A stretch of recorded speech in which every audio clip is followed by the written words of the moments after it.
എൻ്റെ ഒരു സുഹൃത്തുണ്ടായിരുന്നു. ഞാൻ ഈ സോളാർ ഫീൽഡിലേക്ക് വന്നപ്പോൾ എൻ്റെ അടുത്ത് ചോദിച്ചു, ഡേയ് നീ സോളാർ വയ്ക്കുന്നില്ലേ? അപ്പോൾ അവൻ പറഞ്ഞു, ഇല്ല ഏട്ടാ, ഞാൻ ഇപ്പോൾ വയ്ക്കുന്നില്ല, പിന്നീട് കുറച്ച് കഴിഞ്ഞ് വയ്ക്കാം. ഞാൻ ചോദിച്ചേ, ഇപ്പോഴാകുമ്പോൾ ലോണ് കിട്ടും, എടുത്തിട്ട് അതിൻ്റെ സബ്സിഡി ഉണ്ട്. ഇല്ല ഏട്ടാ, ഞാൻ ഇപ്പോൾ വയ്ക്കുന്നില്ല, പിന്നീട് വയ്ക്കാം. 2 ദിവസത്തിന് മുമ്പ് സോളാർ വയ്ക്കണമെന്ന് പറഞ്ഞാൽ ഇങ്ങോട്ട് വന്നു. ഞാൻ എൻ്റെ ഇലക്ട്രിസിറ്റി ബില്ല് നോക്കി, ട്രാൻസ്ഫോമർ കപ്പാസിറ്റി, ഫീസിബിലിറ്റി നോക്കിയപ്പോൾ അവൻ വയ്ക്കാൻ കഴിയില്ല. ഇതുപോലെ ആകരുത് നിങ്ങൾക്ക്. സോളാർ വയ്ക്കാൻ തീരുമാനം എടുത്തിട്ടുണ്ടെങ്കിൽ ഇപ്പോൾ തന്നെ വയ്ക്കുക. നിങ്ങളുടെ അവസരം നഷ്ടമാകാതെ നിങ്ങൾ ശ്രദ്ധിക്കുക. എൻ്റെ ഒരു സുഹൃത്തുണ്ടായിരുന്നു. ഞാൻ ഈ സോളാർ ഫീൽഡിലേക്ക് വന്നപ്പോൾ എൻ്റെ അടുത്ത് ചോദിച്ചു, ഡേയ് നീ സോളാർ വയ്ക്കുന്നില്ലേ?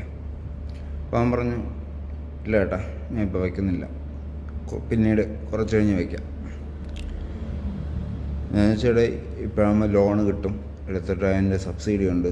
ഇല്ല ഏട്ടാ, ഞാൻ ഇപ്പോൾ വയ്ക്കുന്നില്ല, പിന്നീട് വയ്ക്കാം. 2 ദിവസത്തിന് മുമ്പ് സോളാർ വയ്ക്കണമെന്ന് പറഞ്ഞാൽ ഇങ്ങോട്ട് വന്നു. ഞാൻ എൻ്റെ ഇലക്ട്രിസിറ്റി ബില്ല് നോക്കി, ട്രാൻസ്ഫോമർ കപ്പാസിറ്റി, ഫീസിബിലിറ്റി നോക്കിയപ്പോൾ അവൻ വയ്ക്കാൻ കഴിയില്ല.